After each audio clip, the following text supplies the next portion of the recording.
nikech giweni pi ok bibedo mang'eny.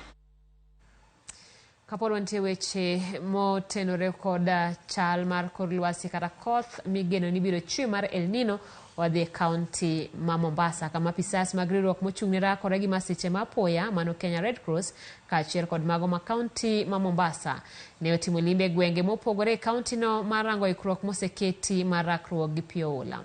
Ma en bang' jolony e kor lwasi lando ni koth mapek mar El Nino kidek chako chwe thuolo mar jumbe 2 mabiro kendo biro dhi nyime e thuolo mar chiegni dweche 3. Joja oko ne giler mathoth kowuok Mombasa. Ikruok mar kedo gi pi oula dhi nyime kaunti ma Mombasa kaluwore gi lendo mar jokor lwasi makoni koth mapek mar El Nino kidek chako chwe kor dweni mar 9.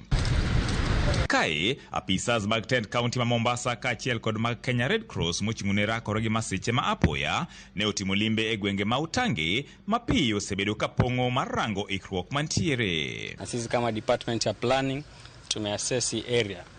Nakumbuka wakati uliopita hapa kwa kumejaa sana kwa sababu kuna mto. So tumeweza kuassess na maengineer wakatoa wasia wao wakasema lazima hizi ziweze kuwa expanded. Sasa wana zimekuwa expanded na maji hapa sasa yatapita vizuri. Ni mtaro wa 1 meter deep by 2 meters. So hayo maji yote ambayo yatakuwa yanapita kwa huu mtaro yatakuwa yametoka juu ya barabara.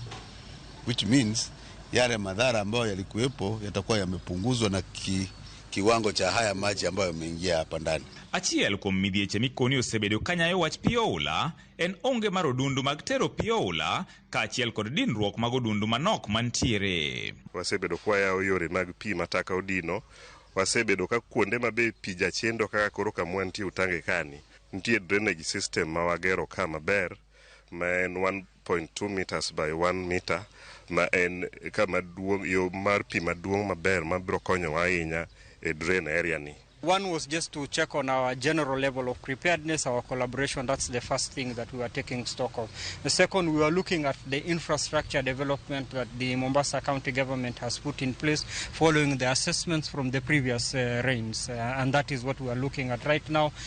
More advanced, bigger drainage systems, clearing of the sewerage systems. Moko kuom jodak ma Utangi ne onyiso geno ni okang' masani okaw mar gero dundugo kidek tieko negi midhieche magisebedo kagikale kinde ka kinde makoth chwe. Ma timore ka tend kaunti bende ne ochiwo siem na jogo mani kod tim mar gero udi e viodundu mag pi e tok chik. Kwanza hapa kukinyesha, tuwashukuru vile mitaro imeanza kuchimbwa maji yapitishwa. Hapa huingi. Either uwed kwa maji ama sasa ujue vile utakavyofika kwako nyumbani. Pili, watu wanaweza manyumba yanajaa maji. Kwa hivyo ni kumaanisha vyombo vile uko navyo vyaharibika. Tatu, pia magonjwa yako.